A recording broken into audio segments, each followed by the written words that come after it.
Y ahora ponemos el foco en el tema de seguridad, porque los anuncios del presidente Abelardo de la Espriella en esta materia han generado expectativa en las autoridades locales. Desde los departamentos de Norte de Santander, Arauca y Guaviare hicieron un llamado al jefe de Estado para que haya más presencia de la fuerza pública y, por supuesto, mayores estrategias para el desarrollo local. El presidente Abelardo de la Espriella dijo que tendrá mano dura con los grupos armados al margen de la ley en su discurso de posesión en Cali. Aseguró que una de sus principales acciones será expedir el listado de los que denominó grupos narcoterroristas, con el fin de darle herramientas a la fuerza pública para el combate contra el crimen. En las próximas horas, mi gobierno expedirá el listado de grupos narcoterroristas con el propósito de dotar a nuestra gloriosa fuerza pública de instrumentos eficaces para el combate frontal del crimen. La opción del diálogo está completamente agotada. El Estado históricamente fue suficientemente noble.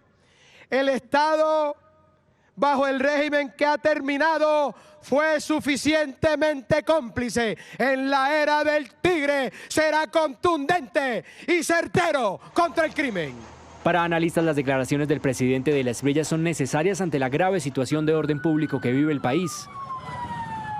El presidente recibe un país con organizaciones criminales fortalecidas, una evolución del conflicto armado hacia una violencia fragmentada, economías ilícitas diversificadas, mayor presencia territorial y una importante capacidad de adaptación. Es una decisión legítima en términos de no negociar, pero hay que decir dos cosas fundamentales. Uno, es que hablar de un sometimiento o una claudicación de estos grupos necesita básicamente capacidad del Estado de negociar un sometimiento. Y es que las zonas rurales en las que hay presencia de estos grupos armados siguen siendo las más afectadas. La región de Arauca, ahí está un elemento fundamental para garantizar, la legitimidad del Estado. Hay disputas entre las disidencias de Mordisco y el ELN.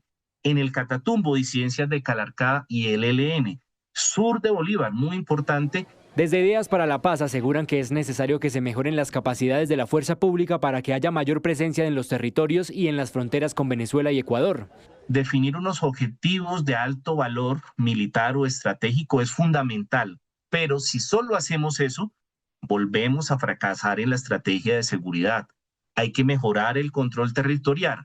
Algo muy importante, hay que mejorar el diálogo con las comunidades afectadas por estos grupos armados. Desde los territorios, las autoridades locales y líderes campesinos le hicieron un llamado al nuevo gobierno. Y hemos hecho un llamado, es que si se va a implementar una estrategia de seguridad para esta región, es necesario que haya un respeto a los derechos humanos y el derecho internacional humanitario. Esa expectativa con el nuevo gobierno nos permite tener la confianza, primero, de lograr recuperar no solo en seguridad para los habitantes, sino para todo lo que comprende en temas de desarrollo social y económico. El Estado debe llegar a hacer presencia de manera integral, no solamente con fuerza pública, sino también con inversión de recursos en proyectos estratégicos. El ministro de Defensa, Jorge Eduardo Mora, dijo que en una columna de opinión en la revista Semana que se ejecutarán campañas militares y policiales conjuntas para recuperar y estabilizar el control territorial, así como un despliegue de bloques de defensa y seguridad urbana para reducir el homicidio, la extorsión, el secuestro y el narcotráfico y el microtráfico. Entre tanto, y a propósito del tema de seguridad, es muy delicada la situación de orden público en algunas zonas del país. Por eso la Defensoría del Pueblo hizo un llamado a los grupos armados ilegales para que respeten a la población civil que está en medio de las confrontaciones. Nos conectamos a propósito de esto a esta hora con la defensora Iris Marín, que se encuentra desde el Valle del Cauca. Defensora, bienvenida a Noticias Caracol. Hola Alejandra, muchísimas gracias por la invitación. Defensora, comienzo inmediatamente hablando de ese tema, de lo que ha ocurrido en las últimas horas, que se han presentado ataques y hostigamientos en zonas como Cauca y Nariño por parte de grupos armados. Ustedes, de hecho, han emitido alertas frente al tema. ¿Cuál es el panorama? Sí, el panorama es muy preocupante. Hay que decir que venía una situación igual crítica en varias regiones de actividades, hostilidades, ataques a la población civil de varios grupos, pero recientemente, el día 7 y 8 de agosto, después de la posesión del nuevo presidente, se han presentado hechos principalmente atribuibles a tres grupos: el ELN, las disidencias de la línea de Mordisco y las disidencias de la línea de Calarcá. La mayor afectación, como siempre, infortunadamente, está en el suroccidente, principalmente en Cauca y Nariño, pero tenemos hechos reportados también en el departamento del Cesar, donde además murió un policía. En Antioquia, básicamente en el norte de Antioquia, en Huila y Tolima, en Meta, Arauca, Caldas, sur de Bolívar y Guaviare, donde ya viene una situación muy crítica durante los últimos meses.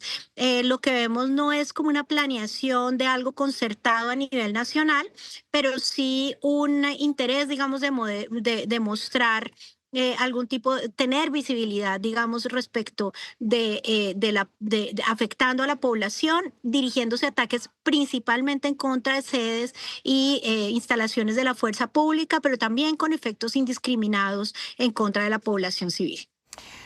Defensora, usted ha tenido la oportunidad de hablar en las últimas horas con el presidente Abelardo de la Espriella y a propósito también de eso, ¿qué mensajes le envía a este nuevo gobierno que ya ha hecho anuncios bastante relevantes frente al fortalecimiento de la fuerza pública y de irse de frente contra estas organizaciones criminales? Hola Catalina, sí, no he hablado con el presidente de la Espriella, él ha designado al ministro Lara y voy a tener una reunión con él mañana, lunes, entonces abordaremos algunos de los temas de la agenda. Respecto de los temas de seguridad, pues la situación de seguridad del país es crítica, ya lo sabemos, el presidente de la República tiene la facultad de decidir y pues ha decidido no continuar en diálogos con grupos armados, eso es una facultad que él tiene y nosotros por supuesto no nos queda sino respetar esa valoración que él tenga de la mejor medio de proteger a la población. Pero nuestra invitación es a que revisen las alertas tempranas, queremos trabajar de cerca con el gobierno en la implementación de las recomendaciones de las alertas tempranas, en prever los efectos de las decisiones que se tomen en seguridad que pueden haber sobre la población civil, protegerla, prever atención humanitaria y hacer una prevención integral en el territorio que no sea únicamente a través del sector seguridad, sino de una cobertura integral para las regiones, el reclutamiento de menores de edad, por ejemplo. Ese no se resuelve únicamente con políticas de seguridad física, sino también con una prevención integral, con educación, desarrollo territorial, el tema de sustitución. Son temas de mediano plazo, pero son fundamentales para evitar que tengamos una nueva frustración en temas de seguridad. Defensora, usted dice que va a respetar o que se respeta la decisión del presidente Abelardo de la Espriella de determinar el fin de los diálogos, pero no quisiera pasar por alto ese tema porque quisiera saber también su posición o la interpretación que hace usted de esta decisión con base en las estrategias precisamente para intervenir esos territorios. Sí, lo que pasa es que la Constitución establece en el artículo 189 que corresponde al presidente de la República mantener el orden público en todo el país. Y esto, digamos, en el marco de nuestra Constitución ha sido entendido como una facultad que tiene de cómo combinar medidas de protección a la población y lo que hemos mantenido es la posición de que hay que superar el falso debate entre paz y seguridad. El Estado tiene la obligación en todo tiempo de garantizar seguridad a través de la presencia y el despliegue de la fuerza pública, también a través de la acción de la justicia y de la prevención integral, y cuando lo considere necesario y conveniente puede acudir a los procesos de conversación. Pero ningún presidente está en la obligación de adelantar conversaciones de paz. Eso es una facultad política de valoración del orden público del presidente de la República.